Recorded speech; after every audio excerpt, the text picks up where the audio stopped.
ونستغفره ونؤمن به ونتوكل عليه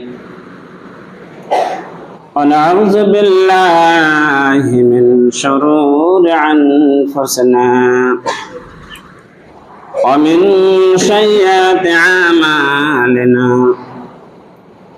من يهدي الله فلا مضل له ومن يضلل فلا هادي له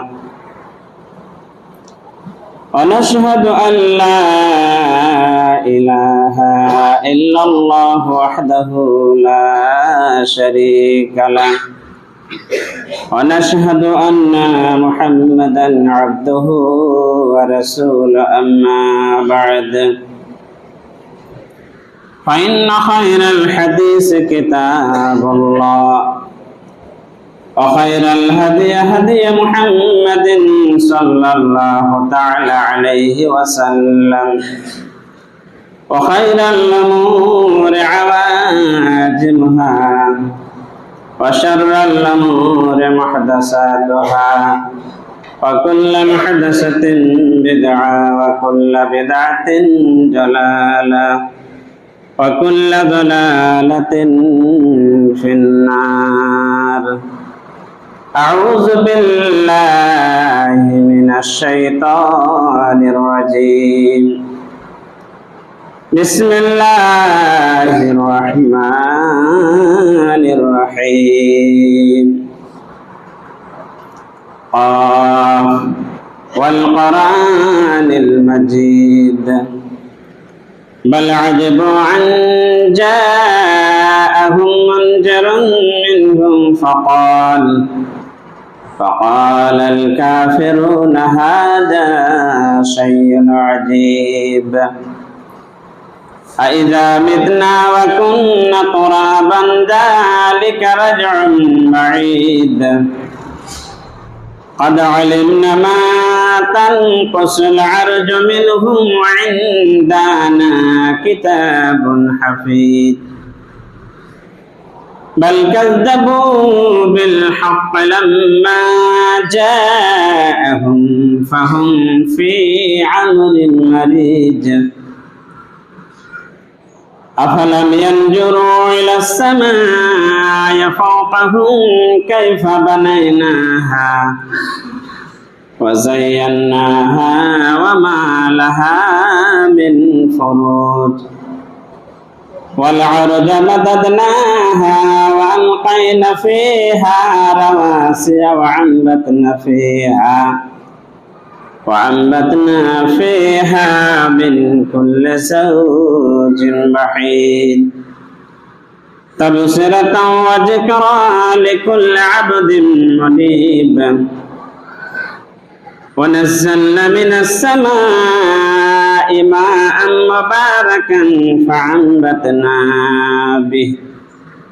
فأنبتنا به جنة وحب الحصيد والنخل باسقات لها طلع نضيد رزقا للعباد وأحيينا به بلدة ميتا كذلك الخروج كذبت قبلهم قوم نوح وأصحاب الرس وثمود وعاد وفرعون وإخوان لوط وأصحاب الأيكة وقوم تبع كل كذب الرسل فحق وعيد أفعينا بالخلق الأول بل هم في لبس من خلق جديد بارك الله فيك.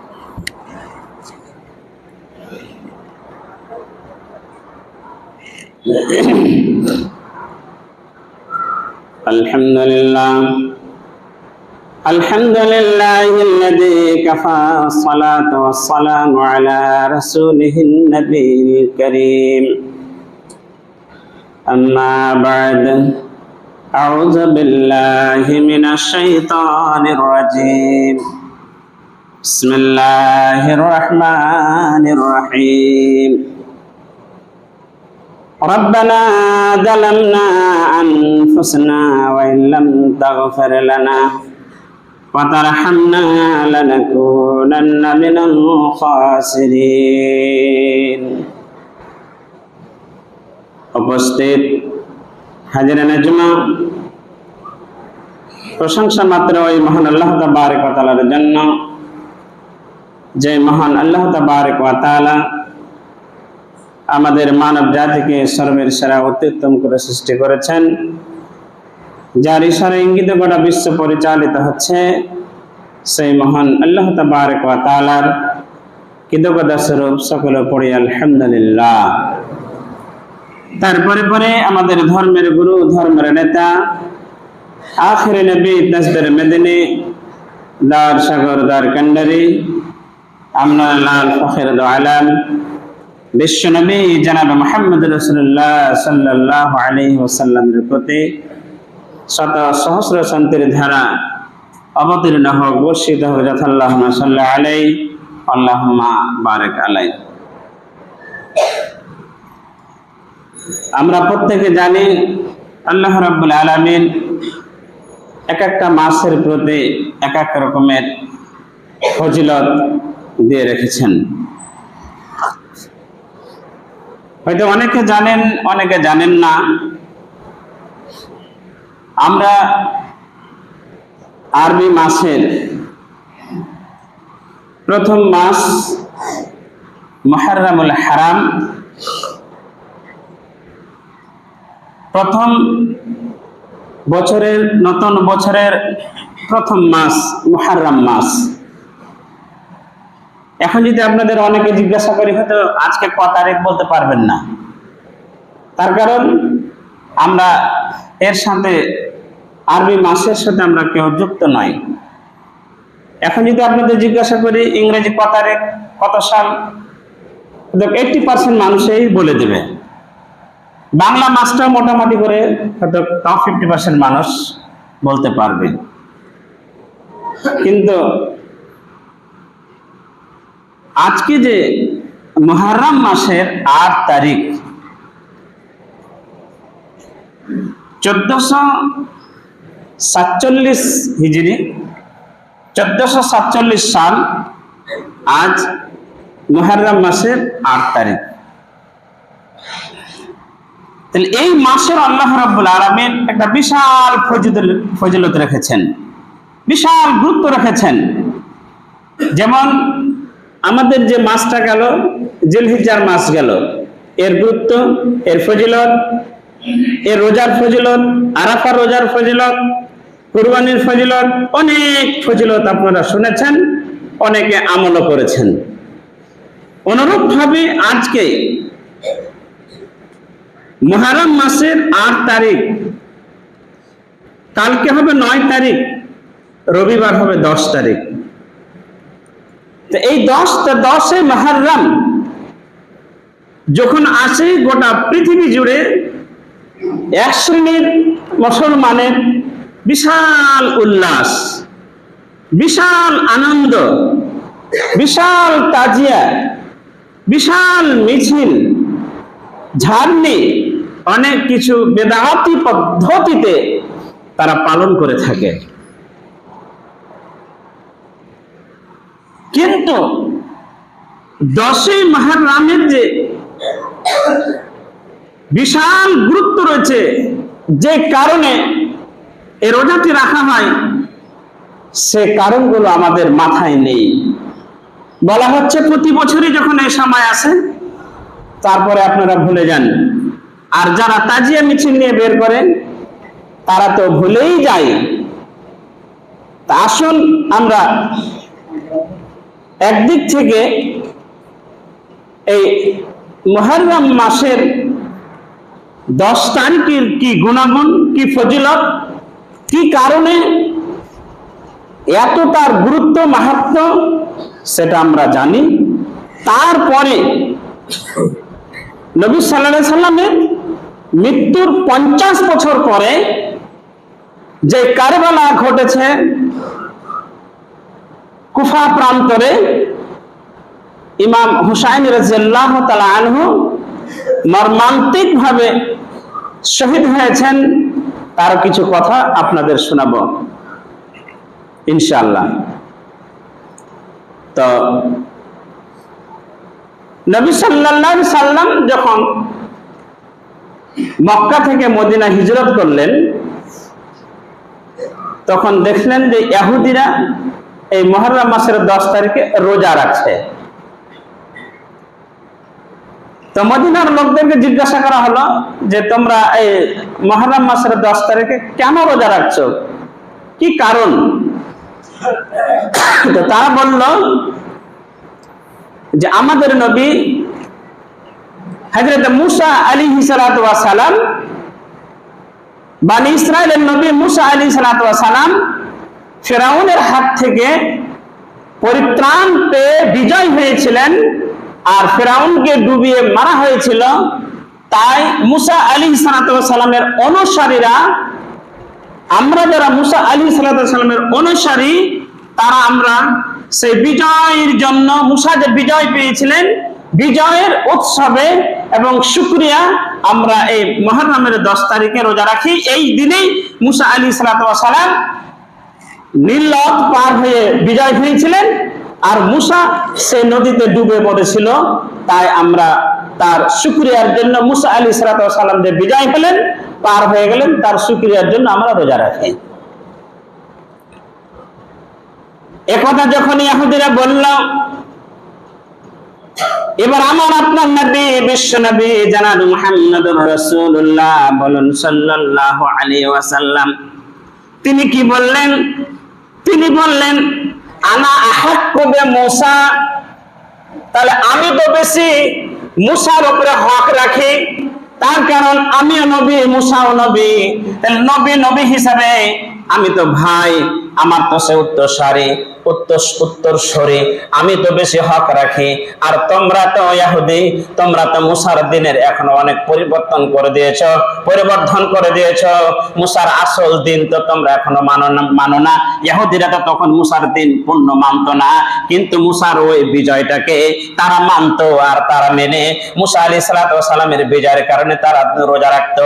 তাই নবী সাল্লাল্লাহু আলাইহি সাল্লাম বললেন যে আমি তো বেশি হক রাখি মুসা আলাইহিস সালাতু ওয়াস সালামের রোজার কারণে, অতএব আমিও তার মুহররমের 10 তারিখে আমিও রোজা রাখবো। সাহাবীরাকে বললেন তোমরাও রোজা রাখো। সাহাবীরা প্রশ্ন করলেন, সাহাবীরা বললেন হুজুর আপনি তো ইহুদিদের বিরোধিতা করছেন, আপনি তো ইহুদিদের সমস্ত বিরোধিতা করে আসছেন, ওদের ইসলামের বিরোধিতা, ওদের দিনের বিরোধিতা, ওদের কর্মের বিরোধিতা, ওদের কালচারের বিরোধিতা, ওদের নিয়মের বিরোধিতা, ওদের সিস্টেমের বিরোধিতা। তাহলে ইহুদিরা 10 তারিখে রোজা রাখে, আর আপনারা আর আমরাও যদি রোজা রাখি, তাহলে তো তাদের আমলের সঙ্গে আমাদের আমল মিল হয়ে যাবে, তাহলে তো ব্যাপারটা গন্ডগোল হয়ে যাবে। আল্লাহ নবী জনাব মুহাম্মদ রাসূলুল্লাহ সাল্লাল্লাহু আলাইহি ওয়াসাল্লাম তখন বললেন যে তাহলে তাদের বিরোধিতা করার কারণে 9 তারিখে একটা রোজা রাখো আর 10 তারিখে একটা রোজা রাখো। কেউ কেউ বলেছেন যে 10 তারিখে একটা রোজা আর 11 তারিখে একটা রোজা, তার মানে একটা রোজা মুসার বিজয়ের জন্য আর একটা রোজা হচ্ছে ইহুদিদের বিরোধিতা করার জন্য। তাহলে আমরা মুহররম মাসের 10 তারিখের ইতিহাস কি পেলাম? নবী সাল্লাল্লাহু আলাইহি সাল্লামের আগের 4,500 বছর আগের সেই মুসা আলাইহিস সালাতু ওয়াস সালামের বিপ্লবের জন্য, বিজয়ের জন্য যে রোজা রাখা হতো, সেই রোজাটা নবী সাল্লাল্লাহু আলাইহি সাল্লাম নিজেও রেখেছেন এবং সাহাবীদেরকে রাখতে বলেছেন, এবং বলেছেন যে আমি যদি সামনে বছরে আমি যদি বেঁচে থাকি তাহলে 9 তারিখেই রোজা রাখবো। সেটার নাম দেওয়া হয়েছিল, নবী সাল্লাল্লাহু আলাইহি ওয়াসাল্লাম বলেছেন সুমু ইয়াউমে আশুরা, তোমরা ইয়াউমে আশুরা মুহররম মাসের 10 তারিখে তোমরা রোজা রাখো। এত গুরুত্ব ছিল এই রোজাটা যে রোজা ফরজ হওয়ার আগে, রমজান মাসের রোজা ফরজ হওয়ার আগে এই রোজাটা বাধ্যতামূলক ছিল। তাহলে আপনি চিন্তা করেন যে কত গুরুত্ব ছিল এই মুহররম মাসের ইয়াউমে আশুরা রোজা। এবার এর ফজিলত কি, এর গুরুত্ব কি, এর মাহাত্ম্য কি? এক নম্বর মাহাত্ম্য যেটা, গুরুত্ব মনে রাখবেন সব সময়, যে নবী সাল্লাল্লাহু আলাইহি সাল্লাম ইহুদিদের বিরোধিতা করে এবং মুসা আলাইহিস সালামের বিপ্লবের শুকরিয়ার জন্য রোজা রেখেছেন, রাখতে বলেছেন। এটা হচ্ছে সব চাইতে বড় ফজিলত, বড় গুরুত্ব, যে নবী বলেছেন, এর উপরে কোনো কথা হয়? কোনো মুহাদ্দিসের কথা চলবে? কোনো মুফাসসিরের কথা চলবে? কোন স্কলারশিপের কথা চলবে? না, কোন স্কলারশিপের কথা চলবে না। সবচাইতে বড় হচ্ছে যে নবী সাল্লাল্লাহু আলাইহি ওয়াসাল্লাম রাখতে বলেছেন এবং নিজে রেখেছেন, এবং ইহুদিদের বিরোধিতা করতে বলেছেন আর একটা রোজা রাখে। তাহলে মুহররম মাসের দুটো রোজা। আজকে যারা দুটো রোজা রাখবেন, বা দুটো রোজা রাখাটাই উত্তম, আজকে রাত্রে ভাত খেতে হবে, শনিবারে রোজা ধরে থাকতে হবে, আর রবিবারে রোজা ধরে থাকতে হবে। রবিবারটা হচ্ছে 10ই মুহররম, এটা হচ্ছে মুহররম মাসের 10 তারিখের রোজা। যদি আপনি আগে একটা রাখেন তাহলে আজকে রাত্রে ভাত খেতে হবে, শনিবারে ধরে থাকতে হবে, আর রবিবারে রাখতে হবে। আর যদি আপনি মনে করেন যে আমি পরের দিকে যাব, তাহলে রবিবারে একটা হবে আর সোমবারে একটা হবে, মানে 10, 11 বা 9, 11। মুহাদ্দিসের মতে 9 তারিখটা হচ্ছে সবচেয়ে উত্তম, মানে কালকে আর পরশু। আসুন, ফজিলত কি? আমার আপনার নবী, বিশ্ব নবী জনাব মুহাম্মদুর রাসূলুল্লাহ বলেন সাল্লাল্লাহু আলাইহি সাল্লাম বললেন, তোমরা ইয়াউমে আশুরা, মুহররম মাসে যদি তোমরা দুটো রোজা রাখতে পারো, তাহলে ফজিলত হিসাবে, গিফট হিসাবে আল্লাহর পক্ষ থেকে তোমরা কি প্রাইজ পাবে, কি তোমরা পাবে?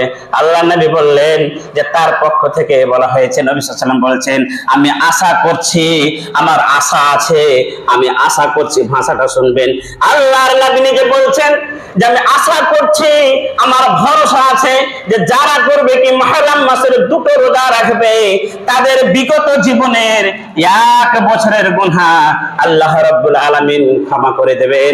আল্লাহ রাব্বুল আলামিন বিগত বছরের 1 বছরের গুনাহ ক্ষমা করে দেবেন। আর কি চান বলেন তো?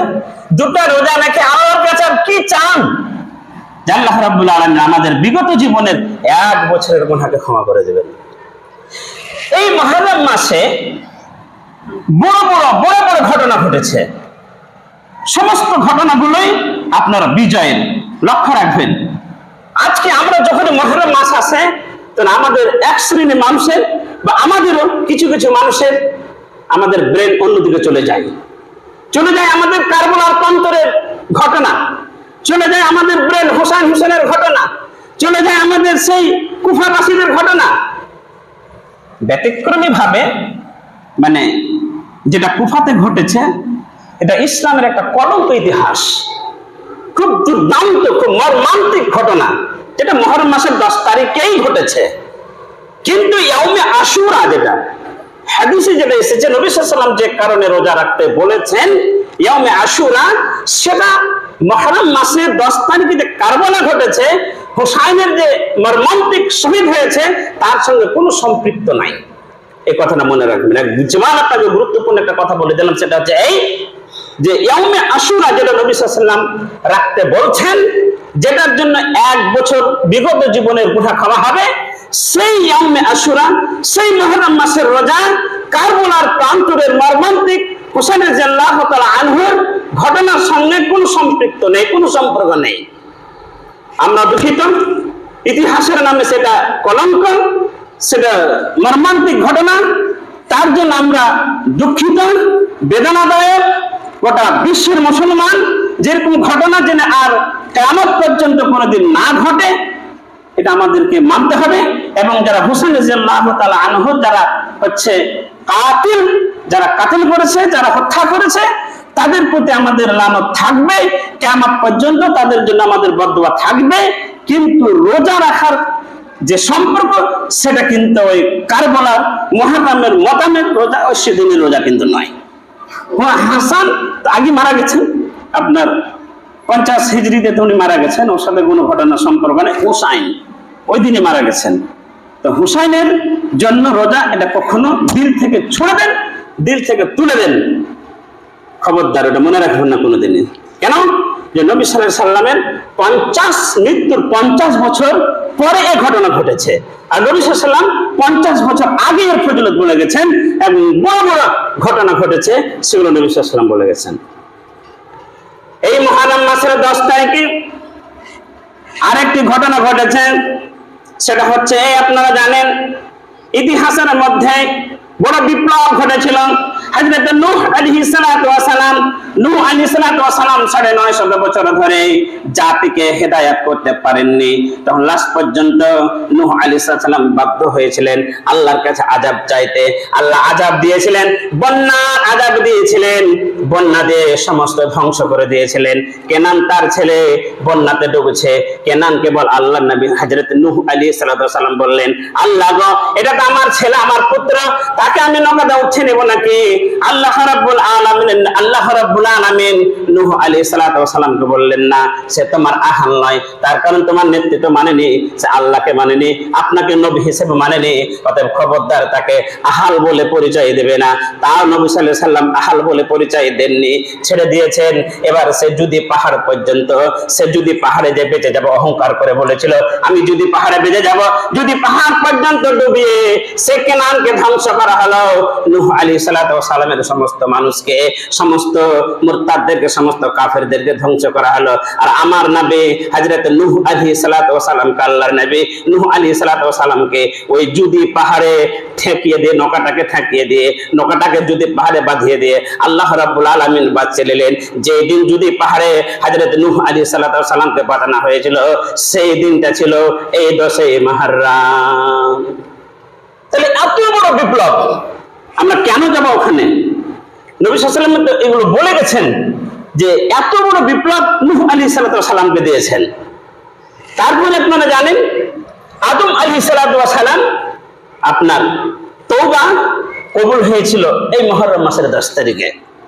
আর ঘটনা হচ্ছে যে হযরতে ইউনূস আলাইহিস সালামকে আপনার মাছের পেটে গিলে নিয়েছিল, তারপরে মাছের পেট থেকে তিনি উদ্ধার পেয়েছিলেন এই মুহররম মাসের 10 তারিখে।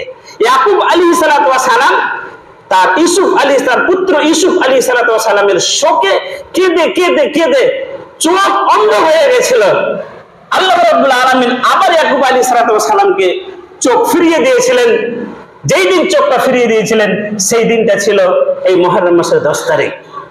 হযরত ইউসুফ আলাইহিস সালামকে তার ভাইরা কূপে ফেলে দিয়েছিল, কূপ থেকে উদ্ধার পেয়েছিলেন যেই দিন, সেই দিনটা ছিল এই 10ই মুহররম। তো এই ধরনের বড় বড় ঘটনা নবী আলাইহিস সালামের আসার আগেই আপনার এই তারিখে, এই দিনে ঘটেছে। নবী সাল্লাল্লাহু আলাইহি ওয়াসাল্লাম মৃত্যুবরণ করলেন 11 হিজরিতে। তারপরে এই ঘটনা ঘটছে আপনার 61 হিজরিতে। আবু বকরের খেলাফত চলে গেল। একটু আপনাদেরকে আমি এই জায়গাটা ক্লিয়ার করি। সেটা হচ্ছে এই, এখন বর্তমানে আপনারা ইউটিউবে শুনবেন, বক্তব্য শুনবেন, অনেক মতভাব, অনেক মতভেদ ইয়াজিদকে নিয়ে, যে একে কেউ কাফের বলছেন, একে কেউ গালাগালি করছেন। আবার এই যে বিশ্ব জুড়ে আপনার মুহররমের যে মাতাম হচ্ছে, মুহররমের যে ঝাড়নি হচ্ছে, এটা ইসলামের জন্য কলঙ্ক, সম্পূর্ণ ইসলাম বিরোধী, নবীর শরীয়তের বিরোধী, আমাদের গোটা বিশ্বের ইসলামের বিরোধী। আজ আমরা মনে করি আজ আমাদের ছুটি ঘোষণা হচ্ছে, আজ রাস্তাঘাট, লাইন, আপনার বিদ্যুৎ, ইলেকট্রিক, সমস্ত কিছু আপনার শহরে আপনার সেগুলো ক্লিয়ার হচ্ছে।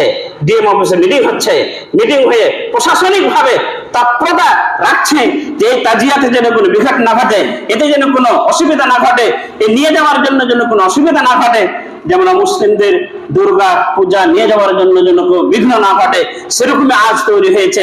বিশাল একটা ঘোড়ার আপনার তাজিয়া বানাচ্ছে আর একে নিয়ে যাওয়া হচ্ছে, আর সেখানে একদম শিরকানা আপনার ঝাড়নি এবং সেখানে তাজিয়া এবং সেখানে মুরসা যেগুলো বর্ণনা হচ্ছে, সেগুলো কিন্তু একেবারে শিরক সম্পন্ন। তো একটু এই জায়গাটা ক্লিয়ার করি, সেটা হচ্ছে এই, আবু বকরের খেলাফত কেটে গেল, উমরের খেলাফত কেটে গেল, উসমানের খেলাফত কেটে গেল, আলীর খেলাফত কেটে গেল। আলীর খেলাফত কাটার পরে আলী রাদিয়াল্লাহু তাআলা আনহু মৃত্যু হওয়ার পরে এবার খেলাফতটা আসলে আসতো আপনার হাসান আর হুসেন, মানে হাসান বড়, হাসান আর হুসেন, হাসান বড়, হুসেন ছোট। মনে রাখবেন, হাসান হুসেন দুই ভাই, মানে নবী সাল্লাল্লাহু আলাইহি ওয়াসাল্লামের নাতি, হযরত আলী রাদিয়াল্লাহু তাআলা আনহুর ছেলে। তো দুই ভাই হাসান আর হুসেন, হাসান হচ্ছে বড় আর হুসেন হচ্ছে ছোট। তো মেজাজের দিক দিয়ে হাসান রাদিয়াল্লাহু তাআলা আনহু একটা নরমপন্থী ছিলেন এবং মেজাজের দিক দিয়ে খুব শান্ত ছিলেন, নরমপন্থী ছিলেন, অত শক্তি জোর জার করে তিনি কিছু করতেন না। কিন্তু হুসাইন রাদিয়াল্লাহু তাআলা আনহু ইনি কিন্তু একটু প্রতিবাদী মুখী ছিলেন, প্রতিবাদীমুখী, সব কথা মেনে নিতেন না, সব কথা তিনি তাড়াহুড়া করে বশ্যতা স্বীকার করতেন না। এই দুই ভাই দুই মেজাজের। এবার হয়ে গেল, খলিফা কে হবে না, তো আসলে তো হাসান হওয়া উচিত, কিন্তু ওইদিকে মুআবিয়া রাদিয়াল্লাহু তাআলা আনহু তিনিও একজন বড় মাপের সাহাবী। মনে রাখবেন, অনেকে মুআবিয়াকে গালি দেয়, খবরদার, স্টপ। সাহাবী, মুআবিয়া ছিলেন সাহাবী। আল্লাহ নাই বলছেন লা তাসুব্বু আসহাবি, আমার সাহাবীদেরকে তোমরা গালি দেবে না। অনেক মতবাদ আছে আমাদের মুসলমানদের মধ্যে, ইসলামের মধ্যেই অনেক মতবাদ আছে মারিয়ামকে গালি দেয়, যেহেতু সে ইয়াজিদের বাবা। তো এবার মারিয়াম রাদিয়াল্লাহু তাআলা আনহু তিনি কিন্তু, মুআবিয়া রাদিয়াল্লাহু তাআলা আনহু তিনি কিন্তু খলিফা হলেন। হয়ে যাওয়ার পরে এবার এইদিকে হাসান রাদিয়াল্লাহু তাআলা আনহু বলছেন, তাকে বলা হচ্ছে, লোকজন বলছে যে তোমার বাবা আলী চলে গেল, তোমারই তো হওয়া উচিত, তুমি তো হবে, এটা তো অসুবিধা কিছু নেই। কিন্তু হাসান রাদিয়াল্লাহু তাআলা আনহু একটু মানে মেজাজের ছিলেন, বললেন যে থাক, যেখানে বায়াত মানুষ নিয়ে এনেছে তো থেকে যাক। এই করতে আপনার মনে করলেন যে 50 হিজরিতে হাসান রাদিয়াল্লাহু তাআলা আনহু যাই হোক বিষের মাধ্যমে বিষ পান করিয়ে দেওয়া হয়েছিল, অনেক ঘটনা আছে, বিষ পান করে দেওয়া হয়েছিল, মধ্যে মারা গেলেন। এবার যখন মারা গেল তখন এবার এইদিকে হুসাইন রাদিয়াল্লাহু তাআলা আনহুকে তখন এবার মানুষ আবার শুরু করে দিল যে না, এবার তোমার চলে এসছে পালা। কুফাবাসীরা ওখান থেকে 1-2 করে 1200 চিঠি পাঠিয়ে দিল যে না, আমরা এখন এদিকে আর মুআবিয়ার বশ্যতা স্বীকার করব না, ইয়াজিদের বশ্যতা স্বীকার করব না।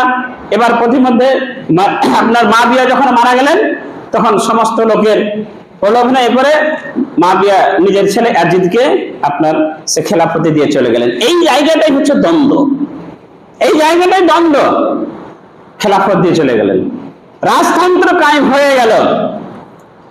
এবার হুসাইন রাদিয়াল্লাহু তাআলা আনহু বলছেন যে না, আমি কোনোভাবেই মানব না, সে তো স্বৈরাচারী শাসন হয়ে গেল, ও গণতান্ত্রিক পদ্ধতিতে কেন সে মসনদে বসলো? আমি নবী সাল্লাল্লাহু আলাইহি সাল্লামের নাতি হয়ে এই বশ্যতা আমি স্বীকার করব না। তাই করলো কি? আর ওই দিক থেকে কুফার হচ্ছে সবচেয়ে গাদ্দার, সেদিনও গাদ্দার, আজও গাদ্দার, সাদ্দামের যুগেও তারা গাদ্দার ছিল, আর আজও ইতিহাসের পাতায় সেই কুফাবাসীরা গাদ্দার, গাদ্দারি সেদিন করেছে, সাদ্দামের জামানাতে করেছে, আর আজও তারা গাদ্দারি করে যাচ্ছে। ইতিহাস আপনারা দেখবেন, কুফাবাসীরা সেই দিন থেকে না আজ পর্যন্ত গাদ্দারি তারা করছে। গাদ্দারি করার জন্য হুসাইন রাদিয়াল্লাহু তাআলা আনহুকে ডেকে পাঠালেন, হাজার হাজার চিঠি দিলেন, হাজার হাজার চিঠি দিয়ে বারবার করে ডেকে পাঠাচ্ছেন, আপনি চলে আসুন, চলে আসুন, আর আমরা ইয়াজিদের বশ্যতা স্বীকার করব না, আপনার হাতে হাত দিয়ে বায়াত করে নেব। তো হুসাইন রাদিয়াল্লাহু তাআলা আনহু মনে করলেন যে ঠিক আছে, একটু কিছু হোক, যাওয়া যাক, দেখা যাক। তখন সেটাকে মানে পর্যালোচনা করার জন্য তার কাকাতো ভাই মুসলিম বিন আকিলকে পাঠিয়ে দিলেন। এবার মুসলিম বিন আকিলকে যখন গেল তখন দেখলো 40,000 কুফাবাসী মুসলিম বিন আকিলের হাতে হাতে বায়াত করে তারা বললো যে না, আমরা হুসাইনকে এখানকার আমরা চাই, খলিফা চাই, হুসাইনকে আমরা এখানে খলিফা করবো, অতএব হুসাইনকে তোমার চাচাতো ভাইকে তাড়াতাড়ি রাখো। ইতিমধ্যে এদিকে হুসাইনকে চিঠি পাঠিয়ে দিল তার চাচাতো ভাই মুসলিম বিন আকিল যে তুমি চলে এসো, কোনো অসুবিধা নাই, কুফাবাসীর হাজার হাজার সমস্ত মানুষ তোমার বশ্যতা স্বীকার করে নেবে, আর ইয়াজিদের আতাত মানবে না, তার বায়াত মানবে না, তোমাকে বায়াত করে তোমরা তাড়াতাড়ি চলে এসো।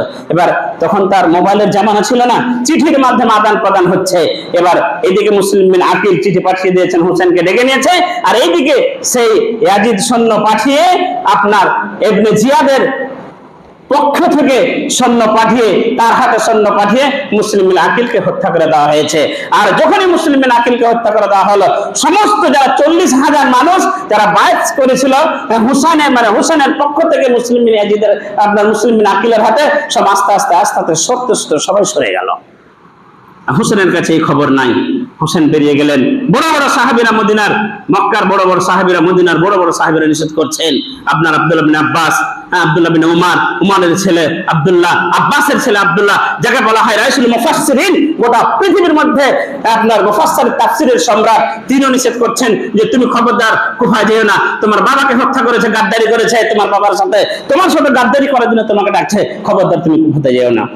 হযরত হুসাইন রাদিয়াল্লাহু তাআলা মনে করলেন, যাই একবারে দেখি নেই, এত তো আমি বর্ষতা স্বীকার করবো না, আমি রাজতন্ত্র মারবো না, রাজতন্ত্র আমি মানবো না। আপনারা মনে রাখবেন, জায়গাটা এইটুকাই বাধ্য। হুসাইন রাদিয়াল্লাহু তাআলা আনহুর কোন রাজত্ব নেওয়ার ইচ্ছা ছিল না।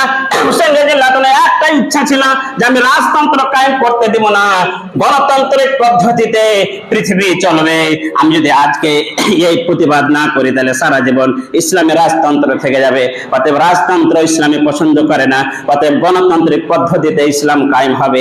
এই জন্য হুসাইন রাদিয়াল্লাহু তাআলা চলে গেলেন। আর চলে গিয়ে মধ্যখানে অনেক ঘটনা ঘটে গেল। শেষ পর্যন্ত কুফার প্রান্তরে যে বিকৃত অনেক ইতিহাস আছে, সেই ইতিহাসকে ছেড়ে দিলাম, অনেক ইতিহাস বলা যাবে না। হযরত হুসাইন রাদিয়াল্লাহু তাআলা আনহু সেখানে সেই ইয়াজিদের বিরুদ্ধে যুদ্ধ করে হুসাইন রাদিয়াল্লাহু তাআলা আনহু শহীদ হয়ে গেলেন। তাহলে শহীদ হয়ে গেলেন কি ছিল? রাজতন্ত্র পদ্ধতিতে ইসলাম কায়েম হতে দিব না, গণতন্ত্র পদ্ধতিতে ইসলাম কায়েম হবে, এর প্রতিবাদে হুসাইন রাদিয়াল্লাহু তাআলা আনহু তিনি গেছিলেন। তো এবার তাহলে ইয়াজিদের নেতৃত্বে আপনার হুসাইন রাদিয়াল্লাহু তাআলা আনহুকে শহীদ করা হলো। তাহলে এবার আপনারা কি করবেন? ইয়াজিদ নিঃসন্দেহে আপনার মুআবিয়ার ছেলে, আর মুআবিয়া নিঃসন্দেহে সাহাবী। ইয়াজিদের যে ইতিহাসগুলো আপনারা দেখতে পাবেন, বিকৃত ইতিহাস, সেটা হচ্ছে এই যে ইয়াজিদ যেন মদ পান করছে, সে যেন জেনাখোর ছিল, সে যেন নেশাখোর ছিল, এগুলা আপনার মিথ্যা ইতিহাস, এগুলা বিকৃত ইতিহাস। এগুলো নাই। যেহেতু ইয়াজিদ হচ্ছে আপনার মুআবিয়ার ছেলে, আর মুআবিয়া হচ্ছে একজন জালিলুল কদর সাহাবী, তিনি ওহী কাতিব, নবী সাল্লাল্লাহু আলাইহি ওয়াসাল্লাম যে 70 জন ওহী লেখার কাতিব ছিল, লেখক ছিল, তার মধ্যে একজন মুআবিয়া রাদিয়াল্লাহু তাআলা আনহু। তো তার ঘরে, তার বাড়িতে তার ছেলে মদ্যপান করবে, খারাপ কাজ করবে, জিনা করবে, এটা আপনাদের বিশ্বাস হয় না? বিশ্বাস হয় না। সাহাবীরা যতদিন বেঁচে ছিলেন এই ধরনের কোন সাহাবীদের ঘরে এই কাজ ছিল না। তো এবার তাহলে কি ছিল? যে সে একজন স্বৈরাচারী বাদশাহ হয়ে গেল। যখন সে পদ পেয়ে গেল তখন সে স্বৈরাচারী বাদশাহ হয়ে গেল। তার জামানাতে সে মাত্র 3 বছর রাজত্ব করেছে, বেশি দিন না, 3 বছর রাজত্ব করেছে। সে 3 বছর আর 32 বছর বয়সে, 27 বছরে সে আপনার মনে করলেন যে খলিফা হয়েছিল, আর মোটামুটি 32 কি 31 বছর বয়সে সে মারা গেছে। 32-এ আপনার সে মারা গেছে। তাই মাত্র 3 থেকে 4 বছর সে রাজত্ব করেছে। এই রাজত্বের মধ্যে, 3 বছর রাজত্বের মধ্যে তার বড় বড় 3টা সে ঘটনা ঘটিয়ে দিয়েছিল। এটা ব্যতিক্রমী। যেমন আজকের নেতার যুগে, মন্ত্রীর যুগে আপনার ঘটনা ঘটছে বড় বড়, তার জন্য সরাসরি আপনার মন্ত্রী দায় নাই। যেমন আজিকরের ঘটনাটা ঘটলো, ধর্ষণ, তো তার সেই যেই মন্ত্রী থাক, আমি কারোর নাম নিচ্ছি না, তো সে তো সরাসরি দায় নাই, কিন্তু তার নেতৃত্ব হয়েছে বলে সে দায়ী। যেমন কসবা, আপনার এই যে আইন বিভাগের একজন ধর্ষিতা হলেন কয়েকদিন আগে, যেটা আপনারা মিডিয়াতে দেখছেন, ভাইরাল হয়েছে। তো সরাসরি সেখানে তো মন্ত্রী ওকে করতে বলেনি, কিন্তু যেহেতু তার রাজত্ব হচ্ছে, তার নেতৃত্ব হচ্ছে বলে সে দায়ী।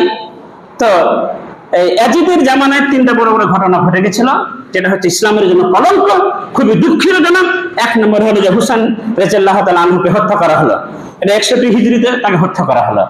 সে দায়কে এটা পরে ইতিহাস কোনোদিন যদি আবার হয়তো আলোচনা করব। 2 নম্বর ঘটনা ঘটলো, সে আবার 63 হিজরিতে আপনার মদিনার উপরে আক্রমণ করে দিল। সেই মদিনার উপরে আক্রমণ করে সে গণহত্যা চালালো। একাধারে সে মদিনার উপরে আক্রমণ করে 360 জন সাহাবীকে সে হত্যা করলো।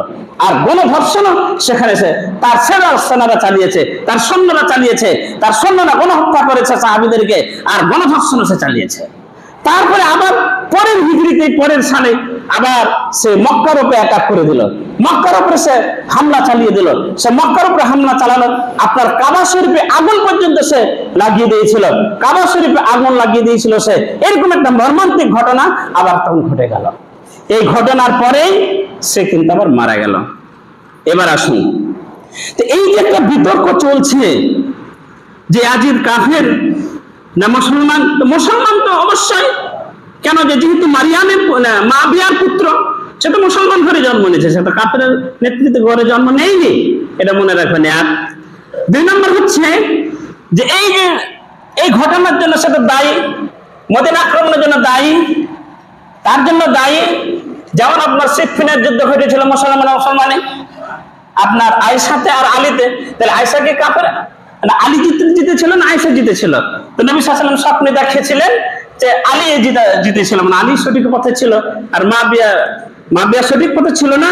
নবী সাল্লাল্লাহু আলাইহি ওয়াসাল্লাম স্বপ্নে দেখিয়েছিলেন আলীকে যে মুয়াবিয়াকে মাফ করে দেওয়া হয়েছে, মানে যেটুকু টুপিটাকে ভুল ছিল সেটুকু মাফ করে দেওয়া হয়েছে। তাহলে দুটোই মুসলমান, মানে আলী তো মুসলমান নবীর জামাই, আর মুয়াবিয়া তো একজন জালিল কদর সাহাবী। তো অনুরূপ ভাবে তার জামানায় এরকম তিনটা বড় বড় ঘটনা ঘটে গেছে। তার জন্য আপনার এই যে আমরা যেটা মাতুম, আমরা যেটা মিছিল, যেটা তাজিয়া, সেটা সম্পূর্ণ হারাম, সম্পূর্ণই হারাম। তার কারণ ইসলামে শোক করা যাবে না 3 দিনের ঊর্ধ্বে। আর শোকে মানে এই নয় যে আপনি তাবলা বাজাবেন, ঝান্নি বাজাবেন। এখনকার বর্তমান যেটা আপনার মাহরাম হচ্ছে সেটা একবারে সম্পূর্ণভাবে ইসলাম বিরোধী। তার কারণ সেখানে মাতাম হচ্ছে, সেখানে তাজিয়া হচ্ছে, সেখানে ঝান্নি হচ্ছে, মদ পান করা হচ্ছে, নেশা পান করা হচ্ছে, লাঠি খেলা হচ্ছে। আপনার লাঠি খেলার পরে তারপর অঘটন ঘটছে, তালোয়ার দেখানো হচ্ছে। এগুলো সব ইসলামের সঙ্গে এগুলো কোনো সম্পর্ক নাই ভাই, এগুলো আপনারা কেউ যাবেনও না। আর যদি কেউ এরকম পালন করা থাকেন তাহলে আপনারা এই থেকে বিরতি থাকবেন। তার কারণ যে কারবালার ঘটনা মানে মর্মান্তিক ভাবে ঘটেছিল, ব্যতিক্রমী ভাবে ওই তারিখে ঘটে গেছিল, এটা ঠিক আছে।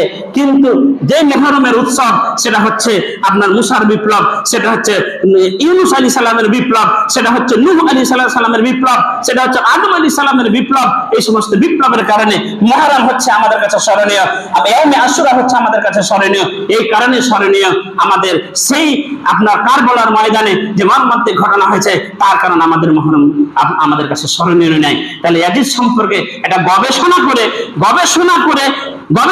ইয়াজিদ সম্পর্কে একটা কথা বলা মানে ফাইনাল করা হয়েছে, ডিসিশন নেওয়া হয়েছে। সেটা হচ্ছে এই যে যেহেতু ইয়াজিদ হচ্ছে মুয়াবিয়ার ছেলে, অতএব তার সম্বন্ধে, তার কর্মকাণ্ডে, তার জামানাতে অনেক কিছু ঘটে গেছে ব্যতিক্রম, কিন্তু তার সম্বন্ধে এটা গবেষণা করে একটা ফাইসালে উপনীত করা হয়েছে। সেটা হচ্ছে এই লা তাসুব্বু ওয়ালা তাহাব্বু, মানে তোমরা তাকে গালিও দিও না আর তাকে তোমরা মহব্বত করিও না, ভালোবাসিও না। তাকে গালিও দিও না, তাকে ভালোবাসিও না। তার কারণ গালি দিও না এই জন্য সে একজন জালিল কাদের সাহাবীর ছেলে, আর তাকে ভালোবাসে না এই জন্য যে তার মধ্যে, তার জামানায় বড় বড় মর্মান্তিক অনেক ঘটনা ঘটে গেছে, যেগুলো আমাদের ইসলাম মানে সমর্থন করে না। আমরা মুসলমান হিসেবে আমরা সেগুলো সমর্থন করতে পারবো না। আমরা মুসলমান হিসেবে আমরা দরদি, আমরা সেগুলোকে মানতে পারবো না বলে তাকে আমরা ভালোবাসবো না আর তাকে আমরা গালিও দেব না। বুঝতে পেরেছেন? আশা করি আপনারা বুঝতে পেরেছেন। এবার এইভাবে আপনারা চলবেন আর রোজা দুটো রাখবেন। আজকে সবচেয়ে উত্তম হচ্ছে শনিবার আর রবিবারে রোজা রাখবেন।